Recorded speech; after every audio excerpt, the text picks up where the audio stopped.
शिक्षा भन्नाले हाम्रो पालोमा अब म 60s को कुरा गर्दैछु। त्यही बेलामा एमबिबिएस पढ्ने भनेको त एउटा स्कलरसिप पाएर बाहिर पढ्न जाने होइन। नेपालमा कुनै मेडिकल कलेज बिजुली त थिएन पोखरामा। अब त्यसैले गर्दाखेरि म त पोखराको हो। पोखराबाट एसएलसी पास गरेर यहाँ पब्लिक साइन्स कलेजबाट आइएससी पढेँ। अनि त्रिचन्द्र कलेजबाट बिएससी गरेपछि म एमबिबिएस पढ्न ग्ल्यान्सी गभर्मेन्ट मेडिकल कलेज अमृतसर गएको। त्यहाँबाट 66मा गएर 71मा म इन्टर्नसिप सकेर नेपाल फर्केँ। त्यो बेलामा अब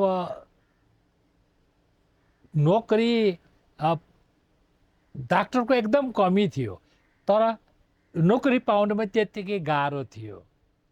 अब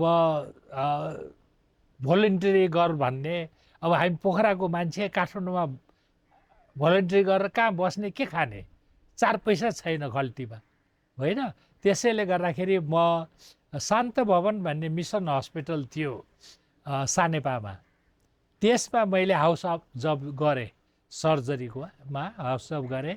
त्यहाँ गर्दा गर्दै म गोर्डन म्याक भन्ने एउटा क्यानेडियन सर्जनको अन्डरमा काम गरेँ। उसैको प्रभाव ममा यस्तो पर्यो कि मलाई सर्जनै बन्नु मन लाग्यो। त्यसपछिबाट अब नेपालमा फेरि सर्जरी पढ्छु भनेर के गर्ने, यहाँ कुनै किसिमको ट्रेनिङको फ्यासिलिटी त थिएन। त्यही बेलामा कि इन्डिया जानु पर्यो, कि युके जानु पर्यो, या अमेरिका जानु पर्यो। अरू ठाउँमा त्यति पपुलर थिएन। अब अमेरिका मेरो साथीहरू धेरै गएका थिए मेडिकल कलेजबाट। इसिएफएमजी भन्ने जाँच दिनु पर्थ्यो, त्यसपछि अमेरिका जाने।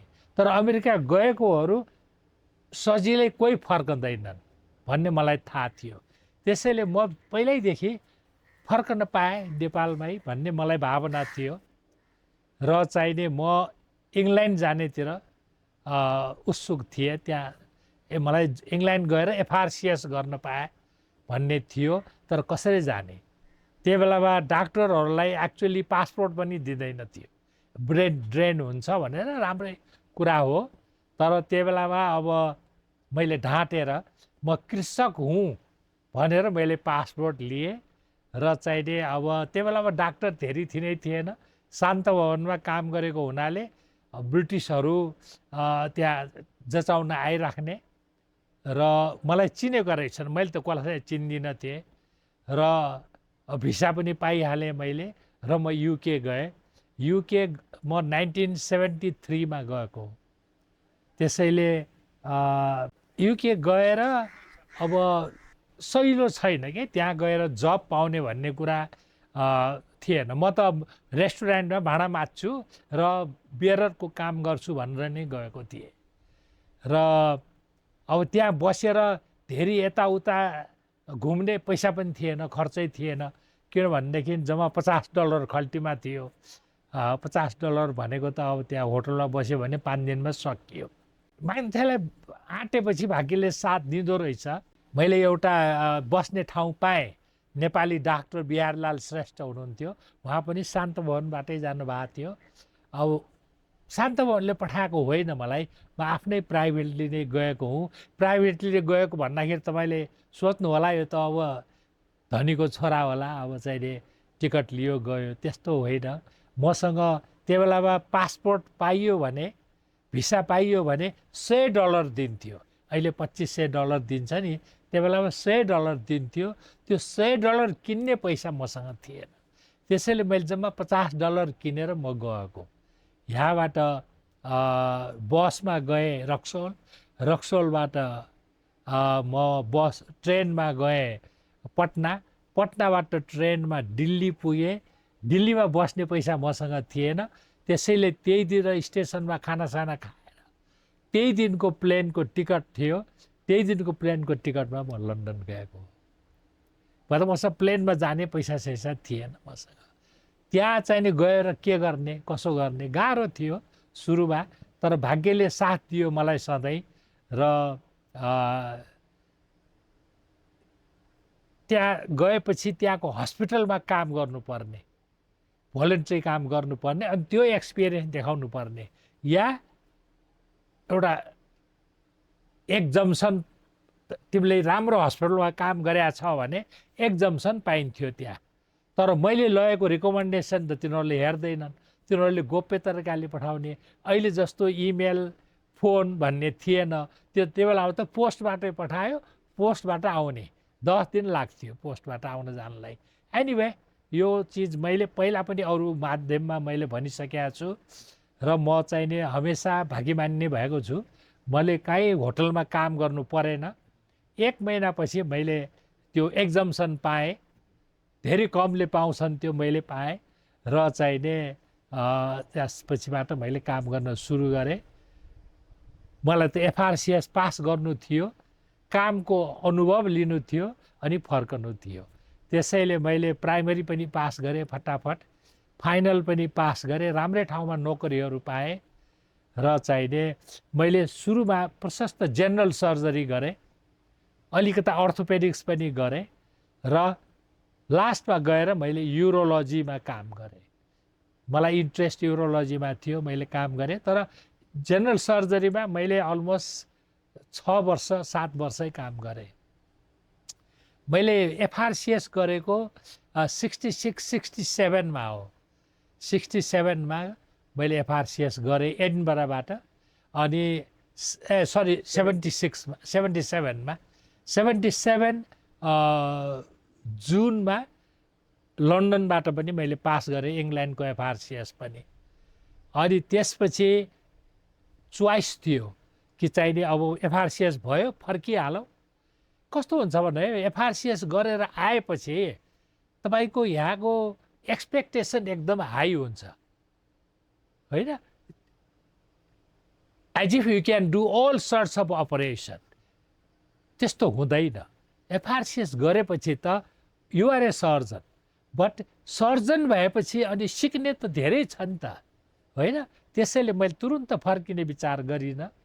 मैले अरू 5-6 वर्ष एफआरसिएस गरिसकेपछि, एफआरसिएस गरिसकेपछि त्यहाँ राम्रो जब पाइन्छ, काम गर्न दिन्छ डिग्री भएपछि, होइन? त्यसैले मैले राम्रो हस्पिटलमा काम गरेँ। लास्टमा म च्यारिङ क्रस टिचिङ हस्पिटलमा काम गरेँ र 5 वर्ष भइसकेपछि अब मसँग 2टा चोइस थियो। एउटा अब उमेर पनि हुँदै गयो, या म इङ्ल्यान्डमै सेटल हुने, किन 2टा छोराहरू पनि थिए त्यही। अब श्रीमती पनि त्यहीँ काम गरिरहेको थियो, आफू पनि त्यहीँ सेटल हुने एज ए सर्जन और युरोलोजिस्ट, और बाहिर जाने, जस्तै ब्रुनेईमा जब पाइन्थ्यो, साउदीमा जब पाइन्थ्यो, अफ्रिकामा जब पाइन्थ्यो, है। तर नेपालमा अब मैले कहिले गभर्मेन्ट जब नगरे हुनाले डराएर मैले ब्रुनेईमा र नाइजेरियामा एप्लाई गरेका थिएँ। म आउनु अगाडि नै नाइजेरियाले मलाई बोलाइहाल्यो, टिचिङ जब हो, प्लाट्यू युनिभर्सिटीमा टिचिङ मेडिकल कलेजको जब थियो, बाहिर प्र्याक्टिस गर्न नपाउने, तर स्यालेरी राम्रो थियो। तर मलाई चाहिने हुटुटी नेपालै आउने थियो। त्यसैले मैले एकचोटि ट्राई त म गर्छु नेपालमा सेटल हुने भनेर, यही सेटल हुने तरिकाले मेरो भएको सारा सामान सिपमेन्ट गरेर र आफूले चाहिने पैसा धेरै थिएन, जति बचाएको थिएँ मैले मेरो युरोलोजीको अपरेसन गर्ने, सर्जरी गर्ने सामानहरू सँगै लिएर आएँ। यहाँ आएर चाहिने अब अलि दिन त त्यत्तिकै भेटघाटमा बित्यो। त्यसपछि म अब नोकरी त चाहियो, म चाहिने नोकरी तलास गर्न सोर्स लगाउनु पर्थ्यो। रोयल्टीमा मेरो कोही सोर्स थिएन, त्यसैले चाहिने चिनजानको मामाहरू यताबाट मन्त्रीहरू कहाँ पुग्ने गरेँ, तर नोकरी पाउन सहिलो थिएन। किनभनेदेखि नो ल्याटरल एन्ट्री भनेपछि तपाईँले सिनियर कन्सल्टेन्टको पोस्ट त पाउनै सक्नुहुन्न। गर्नुपर्ने के त सुरुदेखि सुरु गर्ने हाउस अफिसर। हाउस अफिसर भनेको त एमबिबिएस गर्न बित्तिकै गर्ने काम हो त्यो। मैले जुन शान्त भवनमा 1972 मा गरेका थिएँ, अहिले 10 वर्षपछि फर्केर आएर 77 मा एफआरसिएस गर्दाखेरि पनि त्यही हाउस जब दिएको थियो मलाई वीर हस्पिटलमा। मेरो पार्टनर बास्कोटा पनि त्यस्तै भिक्टिम हुनुहुन्थ्यो, उहाँलाई पनि वीर हस्पिटल अर्थोपेडिक्समा हाउस अफिसरको काम दिएको थियो। अब कसरी गर्ने त्यस्तो काम? आफू सर्जन भएर बेलायतमा काम गरिरहेको मान्छे अब आएर हाउस अफिसर काम त्यो त भएन भनेर हामी दुवैजनाले मिसन हस्पिटल शान्त भवनमा हामीलाई सर्जनको जब दियो। त्यो बेला युरोलोजी भन्ने डिपार्टमेन्टै थिएन। सर्जनले नि युरोलोजी गर्थे। वीर हस्पिटलमा अब भनौँ न सिनियर सर्जनहरू गङ्गोल भयो, भट्टाचार्य भयो, लोकविक्रम थापा भयो, मुडभरि भयो, उहाँहरूले जेनरल सर्जरी युरोलोजी सबै गर्नुहुन्थ्यो, राम्रै गर्नुभएको थियो। तर मेडिकल फिल्ड त चेन्ज हुँदै थियो नि त, नयाँ नयाँ प्रविधि आइसकेका थियो, सबैलाई काटेर अपरेसन गर्थे। मैले त नकाटिकन दूरबीनले गर्ने ट्रेनिङ लिएर आएको र सामान पनि लिएर आएको थिएँ सक्दो, र चाहिने मैले आफ्नो क्षमता देखाउने अपर्च्युनिटी मलाई शान्त भवनले नै दियो, जहाँ मैले पहिला हाउस अफिसर गर्थेँ। अहिले म कन्सल्टेन्ट भएर मलाई लियो एज ए सर्जन। तिनीहरूले मलाई युरोलोजिस्ट भनेर लिएन, एज ए जेनरल सर्जन लिए, तर विथ इन्ट्रेस्ट इन युरोलोजी गर्न पाइने भनेर, किन मैले सामान सब किनेर ल्याएको थिएँ। That was the beginning. त्यही बेलामा सुरुमा गाह्रो पनि त भयो नि होइन। कसरी एक्सपेक्टेसन 10 वर्ष बेलायत बसेर फर्केर आएछ, के हुन्छ? मेरो त 7 जना दाजुभाइ छ, 5 जना बहिनीहरू छ, बुवा आमा रिटायर हुनुभएको छ। एक्सपेक्टेसन के हुन्छ? कति न पैसा कमाएर ल्याए होला र यहाँ छोराछोरी भाइ बहिनीहरूले लाई हेर्ला, महल बनाएको होला इत्यादि, नि गाडी होला, त्यस्तो थिएन। मसँग बाँकी भएको पैसा त मैले सामान किनेर ल्याएँ। एउटा टोयोटा स्टारलेट, सानो टोयोटाको सबभन्दा सानो गाडी त्यही हो, जापानबाट अर्डर गरेका थिएँ। मलाई थाहै थिएन भन्सार यत्रो धेरै लाग्छ भनेर। 250% भन्सार, बाँकी भएको पैसा पनि त्यही भन्सार तिरेर सकियो। एनिवे म चाहिने यहाँ काम गर्न सुरु गरेँ। धेरै दुःख गरेर काम गरियो। प्राइभेट भन्ने थिएन त्यो बेलामा। एउटा मिसन हस्पिटल त्यसै प्राइभेट गर्नै पाइँदैन थियो। वीर हस्पिटलको डाक्टरहरू आफ्नै घरको छिडीमा सानो क्लिनिकमा बिरामीहरू हेर्नुहुन्थ्यो र त्यही सानो हाइड्रोसिल हर्नियाको अपरेसन गर्नुहुन्थ्यो। त्यही हो प्राइभेट प्र्याक्टिस। मैले र डाक्टर बास्कोटाले विचार गऱ्यो कि अब यहाँ त काम गरियो, महिनाको चाहिने 1500 रुपियाँ तलब थियो। विचार गरौँ, मैले ब्रुनियाईको 3 लाख महिनाको जब छोडेको छु, नाइजेरियाको त्यस्तै लुक्रेटिभ जब छोडेको छु। मलाई नाइजेरिया जाने टिकट पनि थियो पकेटमा, त्यहाँ पनि गइएन। भनेपछि अब अलिअलि काम देखाउने, दुवैजनाले देखाउने अनुकूल मिल्यो। हामीले प्राइभेट खोल्नुपर्छ, किन डिमान्ड थियो नि त। प्राइभेट मान्छेहरू प्राइभेट गएर हस्पिटलको क्युमा कहाँ बसिराख्ने इत्यादि थियो। त्यसैले हामीले एउटा काठमाडौँ नर्सिङ होम भन्ने त्रिपुरेश्वरमा खोल्यौँ। अरू 2 जना डाक्टर साहब मिल्ने साथीहरू हुनुहुन्थ्यो, ईश्वरलाल आचार्य र डाक्टर एनसी राई। उहाँ आँखाको डाक्टर, ईश्वरलाल आचार्य त फेमस फिजिसियनै हुनुहुन्छ। म र डाक्टर, हामी 4 जना मिलेर त्यहाँ प्राइभेट हस्पिटल खोल्यौँ। शान्त भवनले पछि यो पाटन हस्पिटल भयो। पाटन हस्पिटलले हामीलाई छुट्टीको दिन 2 दिन छुट्टी हुन्छ त्यहाँ, वेडनेसडे र सैटरडे 2 दिन गएर काम गर दिनभरि। अरू दिन 5 बजेपछि मात्र गएर काम गर्न पाइने। अरू हस्पिटलमा जस्तो गरेर 2 बजे गएर क्लिनिक हुँदैन हाम्रो। र पछि अब हस्पिटलमा राम्रै काम गरियो होला। काम गर्दा गर्दा यस्तो लगन बस्यो नि त्यहाँ, 20 वर्ष कसरी बित्यो थाहै पाएन।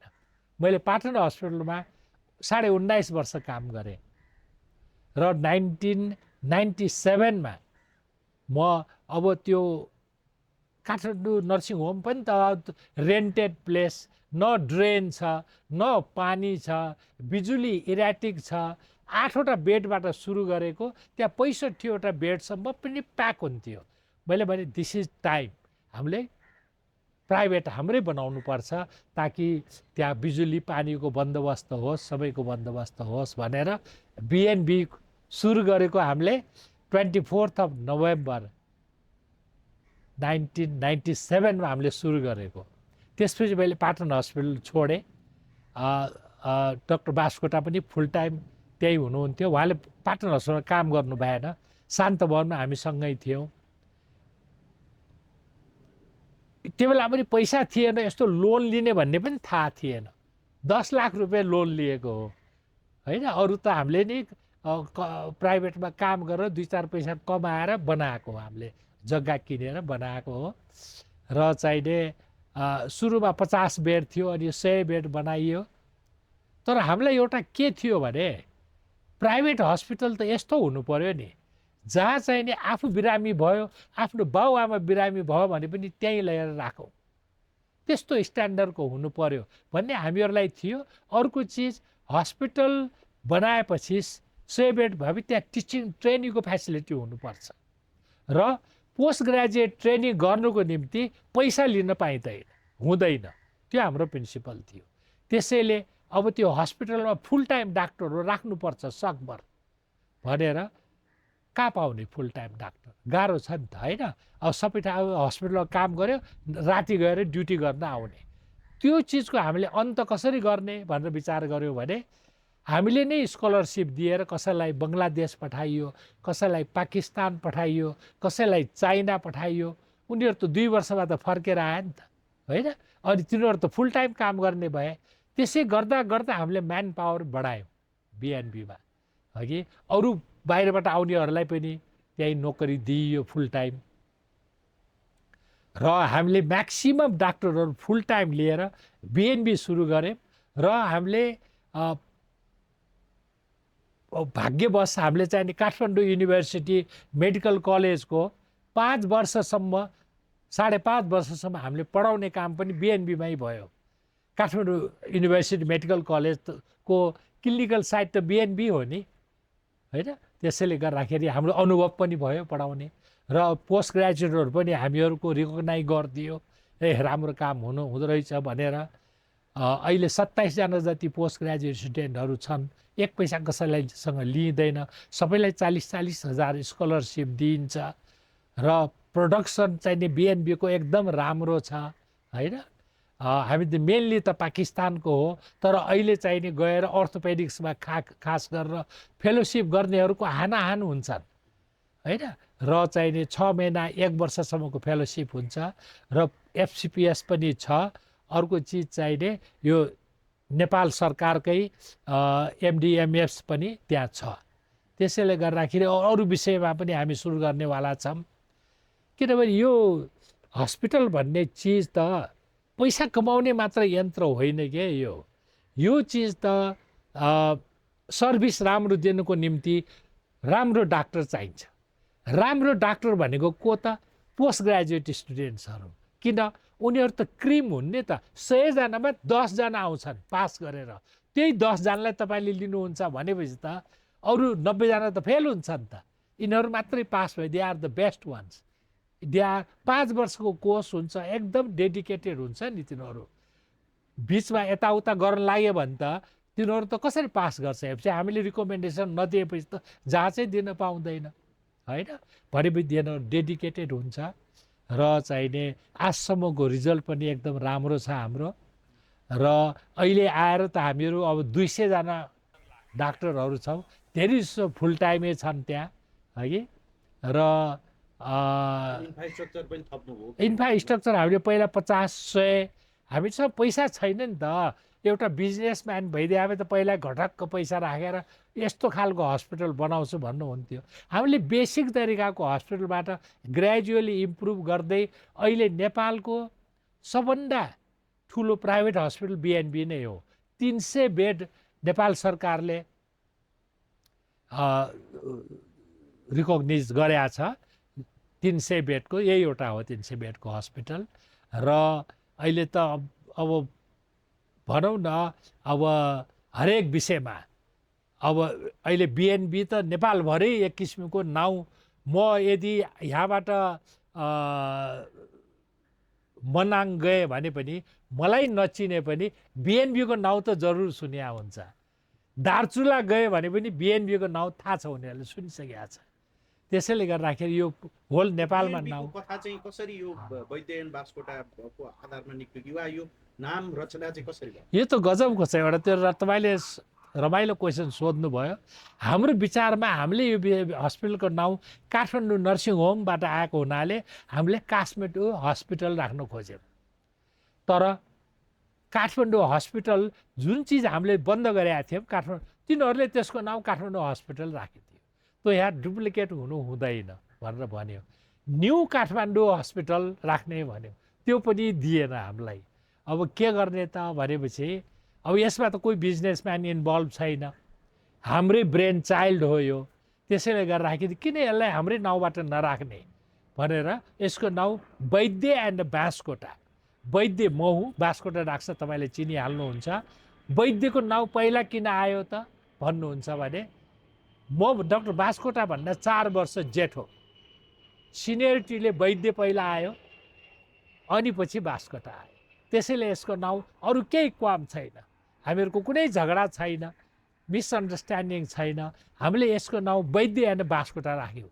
सुरुमा कैयौँ डाक्टरहरू यहाँ आएर काम गर्ने रिफ्युज गर्यो, किन यो त पर्सनलाइज्ड हस्पिटल वैद्य र बाँसकोटाको, हाम्रो त नाउँ पनि हुँदैन, किन जाने भन्नु नाउँ। अहिले गएर कसैले केही मान्दैनन्, बिएनबी भनेको वैद्य बाँसकोटा हो, तर अहिले केही मतलब भएन नि, होइन? अहिले त बिएनबीमा नोकरी खोज्नको निम्ति मान्छे टाउको पढ्छन् अहिले, होइन? त्यसैले गर्दाखेरि हामीहरूले अर्थोपेडिक्सले धेरै नाउँ कमायो। अहिले तपाईँले गेसै गर्न सक्नुहुन्न, बिएनबीमा अर्थोपेडिक्स क्वालिफाइड डाक्टरहरू 30 जना काम गर्छन्। एउटा अस्पतालमा 30 जना अर्थोपेडिक सर्जन नेपालमा कहाँ होला त्यस्तो, होइन? यो त मान्छेले हुन्छ नि, पुरानो हाम्रो अब मैले क्लिनिक खोलेको छु, अब त्यहाँ अर्को एउटा सर्जन आयो भने मलाई मेरो भाग खाने हो कि यसले, होइन? मेरो प्र्याक्टिस कम हुने हो कि? 30 जना अर्थोपेडिक सर्जन छन्, कसैलाई फुर्सद छैन। त्यस्तै गरेर मेरो युरोलोजी जेनरल सर्जरीमा हामी 15 जना छौँ, होइन? सबैजना व्यस्तै छ। त्यस्तै गरेर अब मेडिसिनमा त्यस्तै डिफ्रेन्ट डिपार्टमेन्ट भयो। पहिला मेडिसिन भनेपछि एउटा हुन्थ्यो, अहिले त अब डायबेटोलोजिस्ट भयो, endocrinology, nephrology, neurology, internal medicine, different. पनि केही काम गर्नुभयो कि अलिकति बिएनबीले पछिल्लो समय? के भन्नुभयो? कार्डियोलोजीमा पनि अलिकति धेरै काम। त्यसपछिबाट अर्थोपेडिक्समा डेभलपमेन्ट भनेको अहिले हेर्नुहोस् न, नेपालको कुनै पनि फुटबल प्लेयरलाई इन्जुरी भयो कहाँ जान्छ? बिएनबी, होइन? त्यो चिज डेभलप गरियो नि त। स्पोर्ट्स मेडिसिन नेपालमा थिएन नि खास भनौँ भनेदेखि। अब फुटबलमा कति राम्रो गरे केटीहरूले, होइन? अब केटाहरूले पनि राम्रो गर्दैछन्, क्रिकेटमा कति राम्रो गर्दैछन्। सारा फुटबल प्लेयरहरू, क्रिकेटहरू इन्ज्योर्ड, सबको अपरेसन त बिएनबीमा हुन्छ नि त, होइन? अहिले नयाँ जुन खोलियो यो चाहिँ नि अब नेपालीहरूले एफोर्ड गर्नु सक्दैन कि? हरेक वर्ष हजारौँ नेपालीहरू इन्डिया, थाइल्यान्ड गइरहेका छन्, हेर्नुहोस्, होइन? तिनीहरूको पैसा कति यहाँबाट बाहिर गइरहेछ, फरेन करेन्सी। हामीले तिनीहरूलाई मात्र पनि यहाँ रिटेन गर्न सक्यौँ, 5%, 10% कति पैसा बच्छ, होइन? त्यसैले हामीले अहिले नयाँ बिएनबी प्लस भनेर नयाँ बिल्डिङ खोलेका छौँ। धेरै डाक्टरहरू इन्डियाका, पाकिस्तानका, सिङ्गापुरका डाक्टरहरू आएर हेरे। धेरै कम ठाउँमा यतिको फेसिलिटी भएको, यतिको सफा सुग्घर हस्पिटल छ। हामीसँग 22वटा अपरेसन थिएटर छ, त्यो मध्ये 9वटा त इटालियन मोड्युलर ओटी छ। एउटा अपरेसन थिएटरको 1 करोडभन्दा बढी पर्छ। त्यो इन्डियनहरू आएर हेर्न आयो, होइन? हाम्रो थिएटर हेरेर त उनीहरू त बाफरे, यस्तो पनि नेपालमा रहेछ। अहिले चाहिने, अहिले नयाँलाई मात्रै म कुरा गर्छु, पुरानोको हिसाब भिन्दै छ। यसको चाहिने हामीले 1 अरब 60 करोडको लोन लिएको हो, तर तिरियो, अलि तिरियो। अब खुसीको कुरा त के छ भने अहिले हामीहरूले 1000 जनालाई इम्प्लोइमेन्ट दिएको छ, 400 जना नर्स छ, 200 जना डक्टर छ। ललितपुर डिस्ट्रिक्टमा हाइएस्ट ट्याक्स पेयर बिएनबी हो। छन् त कति छैन यहाँ, फ्याक्ट्रीहरू कति छन्, होइन? अरू कति ठुलो हस्पिटलहरू छन्, मेडिकल कलेजहरू छन्, तर BnB is the highest tax pair in Lalitpur. भनेपछि महिनाको 12-14 हजार अपरेसन गरिन्छ वर्षको, महिनाको 40वटा गरिन्छ। भनेपछि त सबै धनी धनी मात्र त आउँदैन नि, बिचराहरू कोही भैँसी बेचेर आएछ, कोही घर बन्दकी राखेर आएको छ, स्वास्थ्यको निम्ति मान्छेले गर्छ त अनि होइन। त्यसैले हामीहरूले फ्री बेड राखिदिएको छु, 10% फ्री बेड राखिदिएको छु र जेनरल वार्ड एउटैमा अब 15-20 जना बस्ने त्यस्तो पनि बनाइराखेको छु। अहिले बन्दैछ पुरानो बिल्डिङमा, तपाईँले हेर्न जानुभयो भने 17 जनाको एउटा छ, अर्को 6-7 जनाको अर्को छ, त्यसरी बनाइदिएको छु। किन गरिबलाई पनि त सेवा गर्नु पर्यो नि। आज हामी यहाँ आइपुगेको त गरिबहरूकै सेवा गरेर हो नि, होइन र। अब मान्छेले भन्छ नि नेपालमा त के पनि छैन, बाहिरै जाने, पढ्न पनि बाहिर जाने।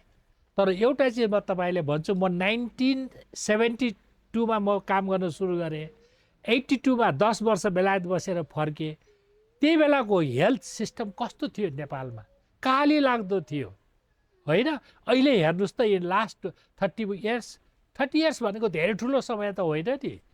यसले त पुरै फल्ट मारेछ। आज हामीको जुन स्ट्यान्डर्डको ट्रिटमेन्ट हामी दिन्छौँ त्यो इन्डियामा, बङ्गलादेशमा, पाकिस्तानसँग कम्पिट गर्छौँ हामी। सबै ठाउँमा गर्न नसक्ला, तर धेरै जसो सब्जेक्टमा गर्छौँ हामी। अहिले हाम्रो बिएनबीमा अहिले न्युरोलोजी एकदम राम्रो छ र खास गरेर यो एक्युट स्ट्रोक जो पक्षघात हुन्छ नि, 3 घन्टाभित्र त्यसलाई अपरेसन नगरिकन नसाबाट पठाएर त्यो ब्लिडिङ भएको छ भने त्यसलाई रोक्छ। जो रगत जम्या छ रगतको झिक्दिन्छ। त्यस्तो एक्सपर्टी छ बिएनबीमा अहिले। इन्टरभेन्सनल रेडियोलोजिस्ट भनेको त्यो हो होइन। कसैलाई हार्ट एट्याक भयो, के भयो, यी 24 घन्टा चाहिने कार्डियक क्यास्टराइजेसन हुन्छ, स्टेन्ट राख्न सकिन्छ होइन। अब चाहिने अर्थोपेडिक यस्तो बिजी तपाईँ नेपालमा जहाँसुकै होस् न, एक्सिडेन्ट भएको मान्छेको इच्छा त हुन्छ नि बिएनबीमा। सबैले आउन नसक्ला, आउने अरू ठाउँमा पनि जाने राम्रो गरेर राख्नु भएको छ अरूहरूले पनि। वीर हस्पिटलमा छ ट्रमा सेन्टर, अरू अर्थोपेडिक्स हस्पिटल नेपालगञ्जमा कस्तो राम्रो खोल्या छ थापाजीले होइन। त्यस्तो ठाउँमा छ। तर हुन्जेलसम्म त बिएनबीमा जाउँ भन्ने मान्छेलाई इच्छा त हुन्छ नि। 24 घन्टा तिनीहरू अपरेसन गरेर राखेका हुन्छ। 30 जना मैले भने नि अर्थोपेडिक सर्जन छ।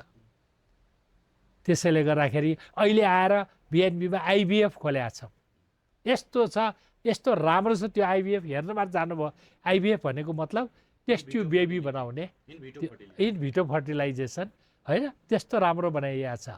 अहिले हाम्रो आइसियु हेर्नुहोस् त कस्तो छ। नेपालकै वान अफ द बेस्ट हो। बेस्ट इन्फ्रास्ट्रक्चरले बेस्ट भएर हुँदैन, म्यान पावर बेस्ट चाहिन्छ। घर मात्र ठुलो भएर हुँदैन, सर्भिस राम्रो दिन सक्नुपर्छ कि होइन। त्यस्तो राम्रो आइसियु छ। हाम्रो इमर्जेन्सी हेर्नुहोस् होइन। बाहिरबाट बिरामीहरू प्युठान हिजो कता हो बेस क्याम्पबाट बिरामीहरू ल्याइरहेछ। हरेक विभागमा ग्रेजुअल्ली इम्प्रुभमेन्ट। हाम्रो त म त 80 वर्ष भइसकेँ हेर्नुहोस् होइन। मेरो 2टै छोरा, एउटा सर्जन छ, एउटा युरोलोजिस्ट छ। डाक्टर बास्कोटाको छोरा पनि अर्थोपेडिक सर्जन छ त्यही होइन।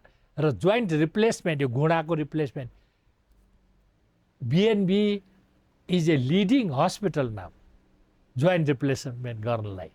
त्यति जोइन्ट रिप्लेसमेन्ट हुन्छ होइन। खास स्पेसल वार्डै बनाइदिएको छ जोइन्ट रिप्लेसमेन्टको। त्यसैले हरेक क्षेत्रमा एउटा साधारण भनौँ न, अहिले चाहिने अब कस्मेटिक सर्जरी अलि खास गरेर एक्टर एक्ट्रेसहरूलाई राम्रो हुनुपर्छ नि त। नाकको डाँडी सोझो बनाउनु पर्यो होइन, यो आँखा मिलाउनु पर्यो। अब कोहीको रौँ अब म जस्तो खुइलिया छ, हेयर ट्रान्सप्लान्ट सबै हुन्छ बिएनबीमा होइन। सफलताको सूत्र मैले हेर्दाखेरि के, बिएनबी भनेको वैद्य र बास्कोटाको हस्पिटल। हामी दुईजनाले पैसा कमाउने, हाम्रो त्यस्तो छँदै छैन। पैसा त सबैले कमाउनु पर्यो नि त।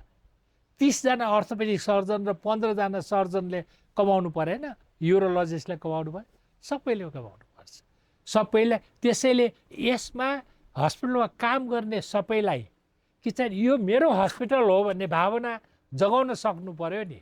वर्किङ इन्भाइरोमेन्ट भन्छ के, तपाईँकै सानै कम्पनी होला, त्यहाँ पनि त इम्प्लोइहरू सेटिस्फाइड हुनुपर्छ। जो खुसी खुसी काम गर्छ नि। अपरेसन थिएटरमा एक दिनको 40वटा एभरेजमा अपरेसन हुन्छ, 40वटा बिहानदेखि रातिसम्म गर्छन्। त्यो राति काम गर्ने पनि हाँसी हाँसी काम गरिरहेको हुन्छन्। त्यो इन्भाइरोमेन्ट हो के, त्यो क्रिएट गर्न सक्नुपर्छ। अर्को चिज, प्राइभेट हस्पिटल भए पनि सकभर फुल टाइम डाक्टरहरूलाई राख्न सक्नुपर्छ, फुल टाइम डाक्टर राख्न सक्नुपर्छ।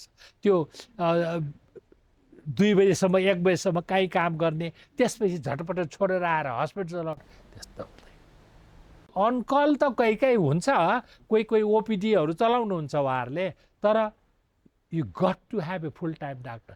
तपाईँको छोरा त्यहाँ चाहिँ भर्ना गर्नु भएको छ होइन, 11 बजे बिहान उसको इमर्जेन्सी अपरेसन गर्नु पर्यो, पिडियाट्रिक सर्जन त 4 बजे नभइकन त आउनु सक्दैन। अनि के गर्ने, सिटी एमआरआई गरेर हुन्छ, ट्रिप लगाएर औषध दिएर राख्ने, त्यस्तो त भएन नि। 24 घन्टा अभाइलेबल हुनुपर्छ। त्यो चिज बिएनबीले दिइरहेछ के, त्यसैले यस्तो चलेको कारण त्यही हो। नयाँ भएका मान्छेहरूलाई कुनै चिज पनि कुरा गरेर पुष्टि गर्ने होइन के, काम गरेर पुष्टि गर्ने हो। म त अझ पनि भन्छु, there are so many shortcomings हस्पिटलमा। त्यो चिज म अझै इम्प्रुभ गर्न चाहन्छु। 80 वर्ष भए पनि म जान्छु हस्पिटल, अपरेसन नगरे पनि बिरामी त हेर्छु एकैछिन, ठिक छ कि छैन सबै चक्कर लगाउँछु होइन। चेकमा त साइन अझै मेरो चल्छ होइन। मिटिङहरूमा म एटेन्ड गर्छु। मलाई डक्टर बास्कोटाले त बा भन्छ हस्पिटलमा, हुन त बा रो धेरैलाई भन्छन्, तर हामीलाई वैद्य बा र बास्कोटा बा भन्छन् हामीलाई होइन। गेटबाट पस्न बित्तिकै हाम्रो नाम कसैले लिँदैन, त्यहाँ सबले बा हो। अब बुढो भएर पनि होला बा भनेको अब होइन, हामीलाई आफ्नै छोराहरू जस्तो लाग्छ। हस्पिटल मेम्बर मैले तपाईँलाई भने नि, जोसुकै हो, चाहे पिउन होस्, त्यसले मलाई नमस्ते गरे म जरुर नमस्ते फर्काउँछु र काम गरेको देखेपछि उसको काँधमा धाप मारेर जान्छु। हस्पिटलले प्रफिट गरेछ कुनै साल भने हरेक वर्ष डिभिडेन्ड त्यसले पनि पाउनुपर्छ, त्यसलाई पनि दिन्छु। जति नाफा भएको छ आफ्नो सबैले बराबर त हुँदैन, कन्ट्रिब्युसन कम बेसी हुन्छ, सबैले पाउनुपर्छ। तब पनि आफ्नो त भन्ने हुन्छ क्या त्यहाँ। अहिले बिएनबीमा तपाईँ जानुहोस् न, सबैले यो मेरो हस्पिटल भनेर काम गरिरहेछ, त्यसैले यो अवस्थामा आइपुगेको छ। तर इम्प्रुभ गर्न धेरै बाँकी छ। I am not satisfied. नेपालमा रोबोट ल्याउने, नेपालमा रोबोट के काम ल्याउने, यति महँगो होइन। तर नेपालीहरू कतिजना गएको छन् त इन्डियामा गएर रोबोटिक सर्जरी गराउनलाई। चलो ठिक छ, गरिबहरूले एफोर्ड गर्न सक्दैनन्, तर बिएनबीले त ल्याएर देखाइदियो नि त। अहिले राम्रो चलाउ, मलाई नक्सा नै छ, तर मलाई थाहा छ भविष्यमा विदिन 1 इयर कैयौँ चाहिँ चिज रोबोटले नै गर्छ नि हिजो आज त होइन। अब दुनियाँ कहाँ पुगिसक्यो, हामी चाहिँ नै हामीसँग पैसा छैन, हामीहरूको मान्छे यहाँ डायरियाले मरिरहेछ, रोबोट किन ल्या, त्यो भन्न हुँदैन। आफ्नो आफ्नो क्षेत्रमा प्रिभेन्टिभ मेडिसिनमा पनि खर्च गरोस् न, त्यो गभर्मेन्टले गर्ने काम होइन।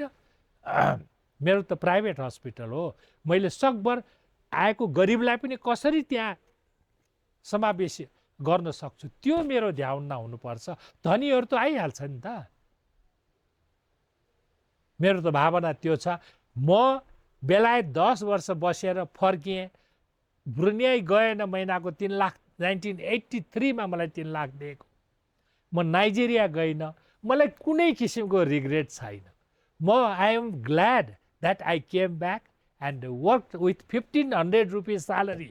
मेरो बेलायतमा जन्मे हुर्केको बच्चाहरूलाई मैले कसरी पढाएँ होला। यहाँ टेलिभिजन छैन, किन्ने पैसा छैन, तैपनि I am the happiest man. मान्छेले त्यो चिज चाहिने अलिकति मिसअन्डरस्ट्यान्डिङ छ के। यहाँ ब्रेन ड्रेन कब हुन्छ, जब मान्छेहरू एमबिबिएस पास गरे हुन्छ। यहाँ तपाईँले कतिवटा 20-22वटा मेडिकल कलेज होला होइन, त्यो सबैलाई यहाँ मान्छेले राखेर काम पनि त दिन सकिँदैन होइन। उनीहरूले अपर्च्युनिटी पाउँछ, अमेरिका जान्छ, ठिक छ नि त, जाओस् तिनीहरू। तर जो मान्छेले एमडी एमएस गरेका छन्, कतिजना जान्छन् बाहिर, कोही पनि जाँदैनन्। भेरी रियरली 100 कडामा 5 जना जान्छ होला, 95 जना यहाँ बस्छ। एमबिबिएस 1 वर्षको 2000 पास गरेको छ भने 1900 जना बाहिर जान्छ। त्यो विचार गर्नुहोस् न। पोस्ट ग्रेजुएट गरिसकेपछि एउटा त उमेरले पनि बिहा पनि भइसक्यो हुन्छ या गर्लफ्रेन्ड होला होइन फल्लाले म पनि त एउटा एक्जाम्पल हो नि त होइन र म चाहिँ महँगो गाडी चढिरहेको छु होलिडेमा जहाँ पनि जान सक्छु होइन अब राम्रै ठिकैसँग बसिरहेको छु अनि मलाई हेरेर इमुलेट गर्नेहरू छैन होला डाक्टरहरू भाइ if doctor Jagdishlal Vaidya can do I also can do त्यो भावना लिनु पर्यो नि र यो पोस्ट ग्रेजुएट गरेकोहरू त धेरै कम बाहिर जान्छ त्यसैले पोस्ट ग्रेजुएट मैले बिएनबीमा होइन त्यस्तो प्राइभेट हस्पिटल भए तापनि फ्रीमा पढाइदिएको छु स्कलरसिप दिएको छु तिनीहरूलाई गधा जस्तो काम गराउँछु अनि तिनीहरूसँग पैसा लिने मैले त्यो त मेरो मोरलले दिँदैन तिनीहरूलाई म दिन्छु नि स्कलरसिप मेरो कहानी त यति नै हो